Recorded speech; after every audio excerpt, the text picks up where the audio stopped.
Hello, everyone. I realize that I haven't been live in a little while. It's time. So, I was sitting here today since I had a lot of time on my hands, considering the weather has been freezing rain all day. Windy, freezing rain, and cold, like 30 degrees, like not great at all.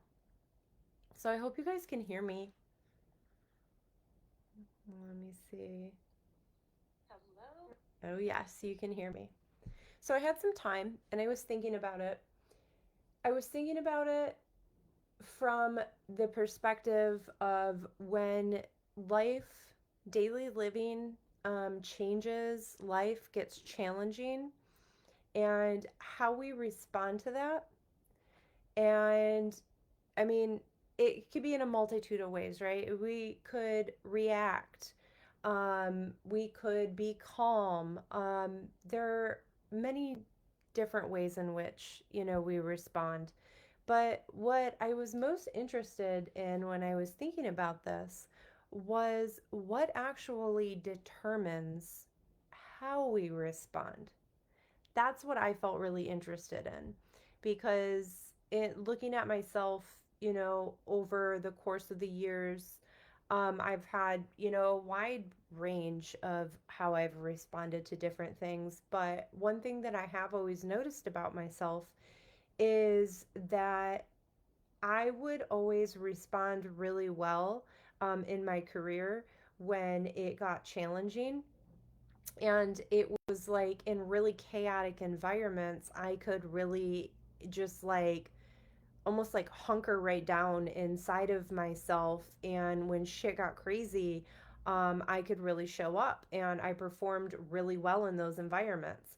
But after doing that, over the course of 13 years in my career, I became incredibly exhausted.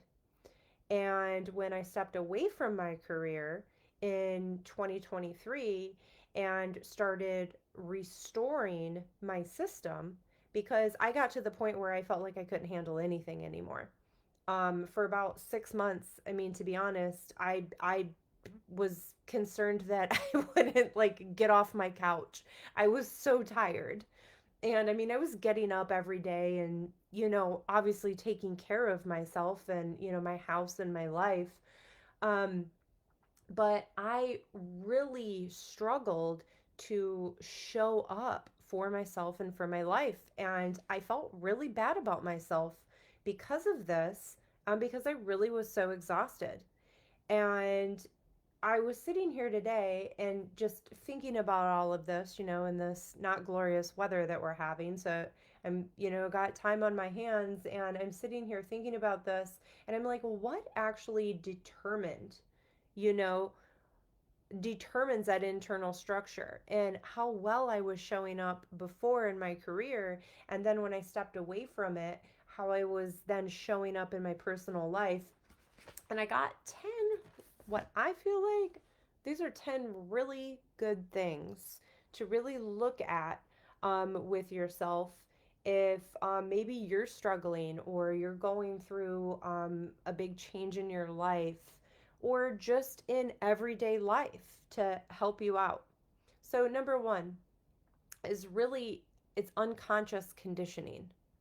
So this is what you absorb, growing up. The emotions, the pain, the power, performing, or even, if it was in like a survival mode, like me with my career, I was in survival mode. Um, and it could be also the unconscious conditioning from growing up, even if no one ever even said anything to you directly. So just, become aware of that. And then number two, repetitive thought patterns.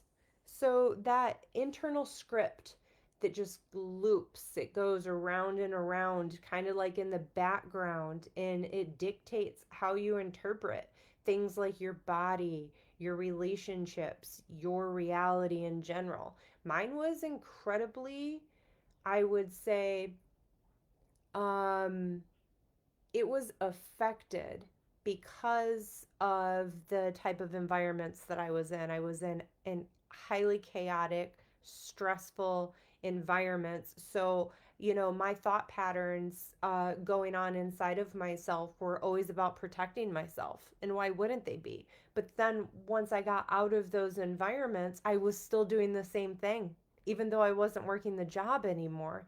And it was like, holy shit, like this is a real concern. These thought patterns that I'm having are not great, and this is not how I would normally respond. So, number three, your physiological responses. So, this is kind of like, what your system will default to. And it's how your system is responding under stress. Are you freezing up? Are you collapsing? Are you hypervigilant? Do you shut down? Anything like that. Like I said, in my career, I could just show right up and I could respond. I wasn't freezing. But then after I stepped away from my career and I was at home and with myself in my home environment, I was shut down. So there was a lot to restore. Number four, pain responses. So, how do you react with discomfort, fatigue, or dysfunction, like when it shows up? Do you shut down? Do you collapse? Do you fight it? Do you over identify with it? Or do you use it as a means to direct, like, how you actually want to feel? Because to be honest, we don't always feel good every single day.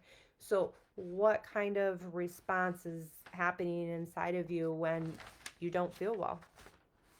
Number five, energy boundaries. So, whether or not you can discern what's actually yours and what's not yours, or if you're just absorbing everything, um, like chaotic environments. Me, I had absorbed a ton from those environments. I knew who I was, obviously, right? But you know, I always had this question, and it was like, how do I not absorb this energy when I'm in these type of super high stress environments that go on for 12, 16 hours day after day after day? It's so unnatural that, to be honest, how I feel about that is I think that it's something that just cannot be helped. I think that in certain careers, to be completely honest, like when you're in those types of environments, there is no way to not to a big degree become the effect of that environment. I always joke and I have this analogy. It just came to me one day. And I said, it's like going swimming. You want to go swimming or you're going to go swimming, but you're bitching and complaining about getting wet. And it's like, okay, well, if you're going swimming, you're getting wet. That's just how this goes. And so if you're in a super high stress environment, you're going to be affected by that stress in one way or another. That is just how it is. That's why your self-care then, like my self-care had to be like on point, but my self-care was more of like a recovery program to be honest.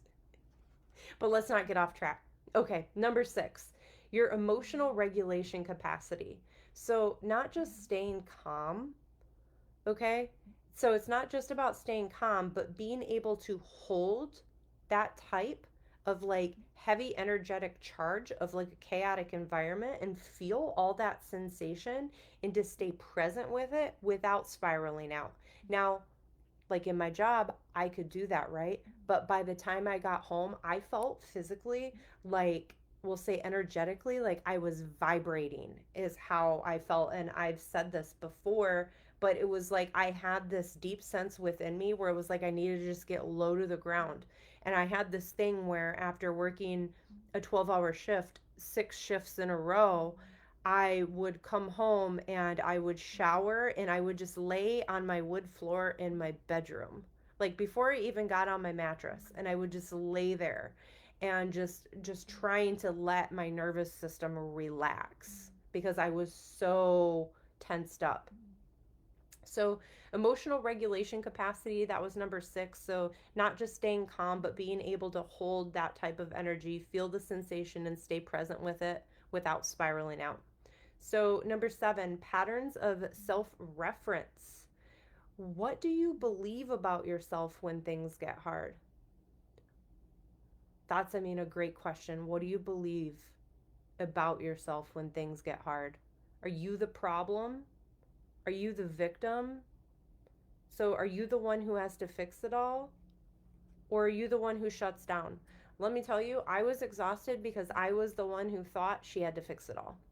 That was exactly what I did. So, when it got really hard, my pattern of self reference was it was now my job to fix it. And all nurses out there know how that feels. So, I mean, they told us that that's our job. So, yeah, what happens there? Patterns of self reference. Number 8, capacity to hold friction. So, and what I mean by this is your capacity of whether or not you avoid tension or if you move with it, or whether you see resistance as like the signal to like stop, or as the beginning of like, okay, I'm shifting now into this new alignment with what it is I'm experiencing. Kind of like when people say, oh, when times get tough, the tough gets going, or all these sayings that are said out there. So, how are you meeting that? The capacity to hold friction. I mean, if you're exhausted, probably not very well.